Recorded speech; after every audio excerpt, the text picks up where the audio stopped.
Hello, everyone. Welcome to the Financial Advisors Want to Know podcast. My name is Catherine Tindall. I'm a CPA here with Dominion Enterprise Services. We're a specialty tax and accounting firm that works for financial advisors as their go-to tax strategy people. Today's episode, I have Brenna Baucum on the show, and she has over a decade of experience in the financial services industry. She's the founder of Collective Wealth Planning and specializes in serving Oregon public employees and retirees. So thanks for joining me, Brenna.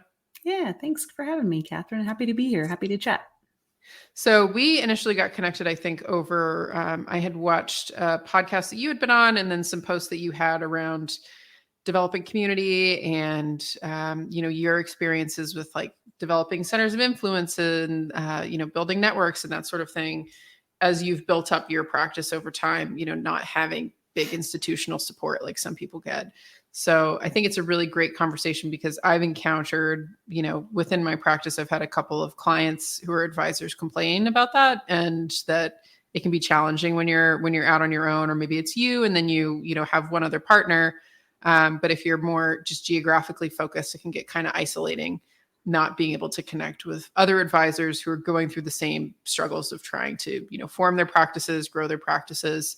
And then especially if, you go online and you start encountering a lot of people everybody's kind of got a different focus on what they're trying to do or like scale or build or, sell or that sort of thing. So it can be kind of hard to find your community in some ways. So for, I'd love to hear more about kind of your experience with this in your own firm and just, advice that you have for people that might be feeling a little bit, isolated as they're out there building. Yeah, it can absolutely feel that way. And I was thinking about this, but in preparation for this conversation, I was thinking about if I had to earmark a thing that has driven a lot of the success and celebrations in my life and in my career, it's community 100%. So, and I look at that as two different things. One is the advisor community. And I think we all, as advisors, I think we benefit so much from having a community of people that we can rely on, who know our struggles, who know our triumphs, who can celebrate with us in the same way that is really hard even for our spouses to be able to do when they're outside of this. And so I had a great experience really early in my career. I think I was maybe 3 months into practicing where I went to an FPA local event. And they said, hey, can you, hold up this 15-minute timer? And I did. And they said, do you want to now serve on this planning committee to plan with us? Sure. Do you want to chair it? Sure. And in all of those yeses that I said along the way opened up communication and connection to other advisors doing great work and also thought leaders in our industry.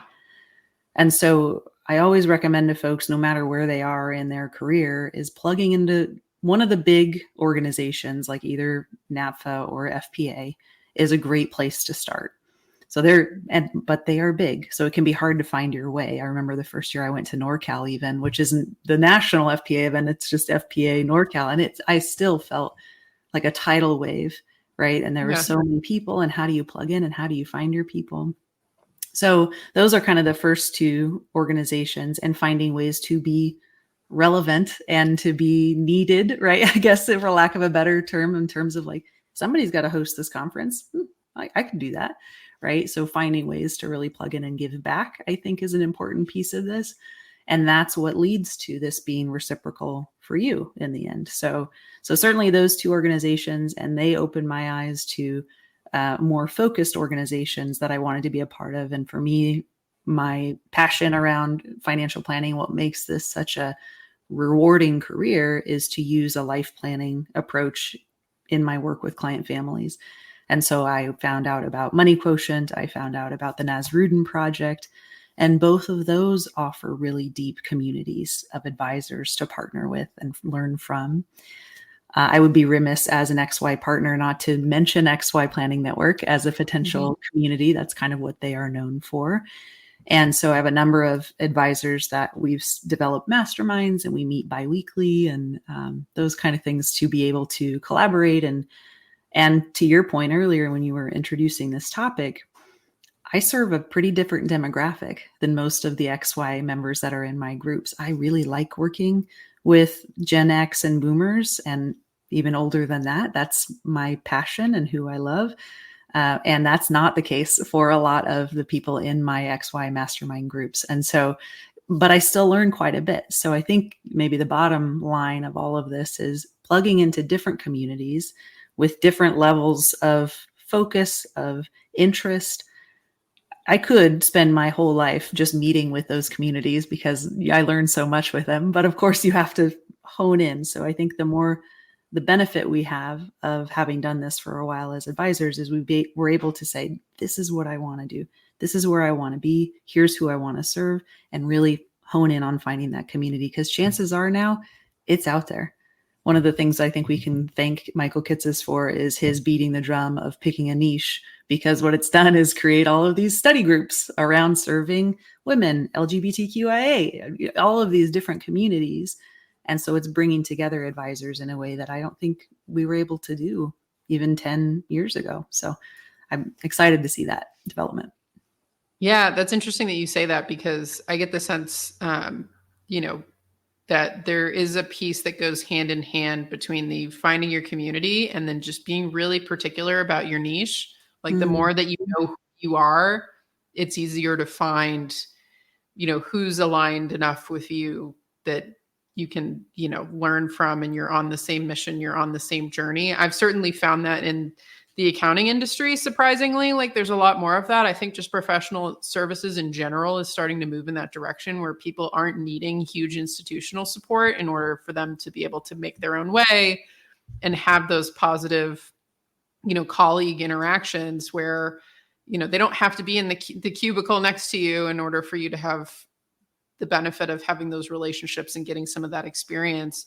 I'd love to hear more too about your experience with how niching has played in with your interaction with building community and finding that, because I know for myself as a tax practitioner, that's made a huge difference in being able to surround myself with other tax professionals who are, aligned in the way that they want to deliver service and, how they see themselves. I'd be interested to hear more about kind of how that process developed for you.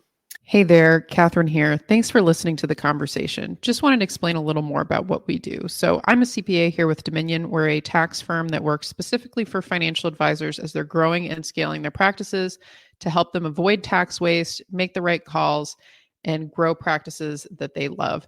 So if you're interested in saving more, you can DM me on LinkedIn with the word guide, and I'll send you over our guide for financial advisors to scale tax efficiently. All my top tips to unlock six-figure savings. Thanks, and keep enjoying the show. Yeah, and it will lead into sort of the second, I guess, advisors is one tier of the community that I described at the beginning. And the other, I would say, is literal in my community, COIs and other professionals that I work with. So as you mentioned at the top of this, my niche is Oregon public employees and retirees. And so when I was thinking about, when I launched my practice, picking a niche, finding my people, I was thinking through a couple of things. One was just experience.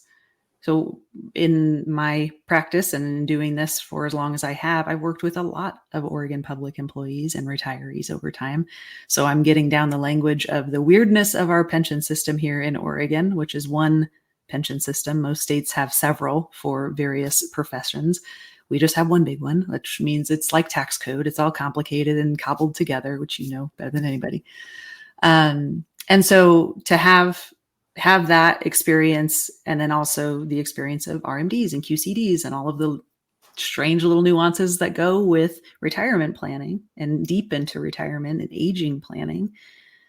That was one piece that led to it. So it was just experience. The other was practical. So there are 400,000 Oregon public employees. That's a big pool of potential client families I can serve.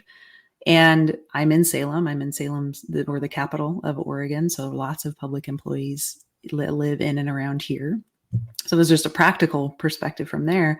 And then the last one was alignment.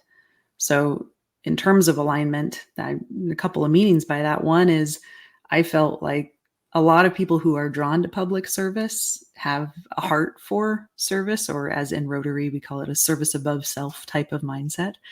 And so that aligns really well with my practice. The name Collective Wealth Planning, the collective part of that is meant to reflect the ways in which we are all impacted by the way that we spend our resources. That's our time, our energy, and our money, right? So that alignment, a little bit of maybe some of those public employees also have a higher calling or purpose or wanting to be a part of something greater than themselves. And then also the demographic, as I mentioned earlier, I really like working with this demographic of individuals and working through their problems. I think the transition to retirement is one of the most fascinating transitions we go through as human beings, at least in America, most of us. And so I think that bearing witness to and being a thought partner for clients through that is a really rewarding part of what we do. So those three elements, the practical, the experience, and the alignment, were the pieces that helped me say, I think this is it. It's Oregon Public Employees and those retirees. They blend those two pieces together. And what this has done from kind of that local community COI perspective is it's given me an opportunity to very easily say who I serve to people. I'm not like, like anybody. And they're kind of like, oh, well, they're nice. I've heard a lot of advisors say that. I like to work with nice people, right? Yeah. Yeah, of course. But a CPA is not going to go, oh, I should send this person to Brenna because they're nice, right? So it's given me some really easy things for people to remember.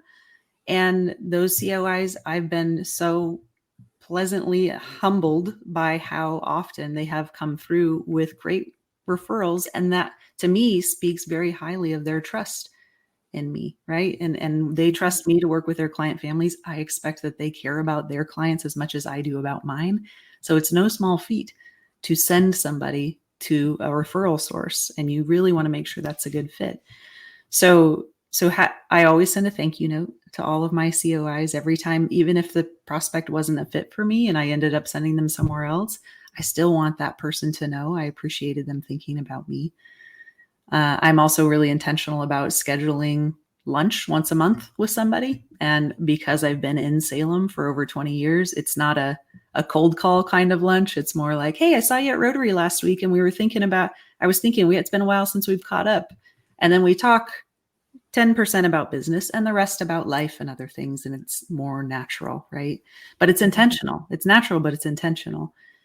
And then the other piece that I do to try to continue to foster that and share a little bit more about who I am and what my practice is doing is around Thanksgiving. I send out a gratitude letter every year to my clients and my COIs. I pick a nonprofit organization to gift to, share a bit of information about that in the letter, and also just an opportunity to explicitly thank people for their referrals, for their support, particularly in those early years, right? It meant so much. It still does. It means so much to me every time. And I think we just live in a world that is fast paced. Everything's going so quick. And so to receive a handwritten letter, to receive that kind of stuff makes a difference. And so I'm old school in that way. Yeah, it takes more time. Yeah, but I have found over and over again, it tends to be the piece that makes it different, right? It makes you stand out, and it's the right thing to do. And it just happens to also stand out, I think. Yeah, no, I think that's great advice. And it's funny that you say that because that's something we do in the firm a lot. Like we do a lot of handwritten notes, and part of that's just in my mind is, running a firm in 2024 is we have all these tools to automate things. And so it gives you the free space to leave the things that shouldn't be automated, unautomated, right? It's like those human interactions, those one-to-one pieces. And, what I really love in what you were saying too, is the fact that because you have the specificity of the niche that you have, it takes a lot of pressure off of you, and it takes a lot of pressure off of the COI for like knowing how to interact with you and being able to communicate with you, because it just simplifies that. Mm-hmm. And so when you're meeting with them, instead of it being like, oh, I'm going to have to try to like teach them why I'm so technically competent or something like that, it's like they already know, like, oh, she works with public employee retirees. Got it. And so it just lets you spend the rest of the time just being with them as a person, rather than like trying to make that specificity happen in their mind. Yeah. which is just so helpful. That's why I'm such a big proponent of niching, especially when you're first starting out, because it's just that specificity allows people to find you, to place you. And then on the service delivery side, it just allows you to be so much more efficient and excellent because you're not recreating the wheel for every new client that comes in. It's like you're dealing with the same situations. Like if there's a big change in the pension program, like you can write one big email and record one video and send that to everybody, right? Like it's not you having to recreate the wheel for everything. Yeah, but I think more particular for that overlap into the network and the COI piece of just, it really simplifies it. And so it really multiplies your networking, impact and effort because people know where to place you and know, oh yeah, that's right. I have somebody who's coming in who's like a banker, like refinancing their house, had this big liquidity event or whatever. I know they're a retiree, like from the public's, they've got a crazy pension that I'm seeing here. Like I know who to send them to. It's really helpful. Yeah. So for people that are interested in connecting with you, learning more about kind of what you're doing in your practice and, getting to know you a little bit better. We connected over LinkedIn, but what's the best place for people to, continue the conversation? Yeah, LinkedIn and Facebook are the only social media things I can figure out. I'm just going to admit to being a little bit of a Luddite there. So those are probably, and LinkedIn is certainly the most professional content that I put out. And then I've got a business page for both of those. collectivewealthplanning.com is my website. And I would just echo what you said in terms of make it easy for people to work with you from a client perspective, and also make it easy for people to refer to you by having clear who you're serving, clear how much it costs to work with you.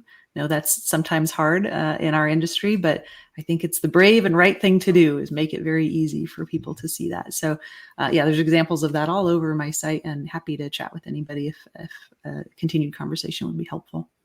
Yeah. Well, thank you so much for joining me, Brenna. I really appreciate your, wisdom that you're sharing to the audience here. And for those who are listening, you'll be able to, wherever you're encountering this, there'll be links nearby of how to get in touch with Brenna, how to get in touch with us. We always love to hear your feedback on what you thought about this episode and what you'd be interested in hearing more about. So thanks again for joining me on the Financial Advisors Want to Know podcast, and hope wherever you're listening to this, you're having a lovely day. Thanks, Brenna. Thanks, Catherine.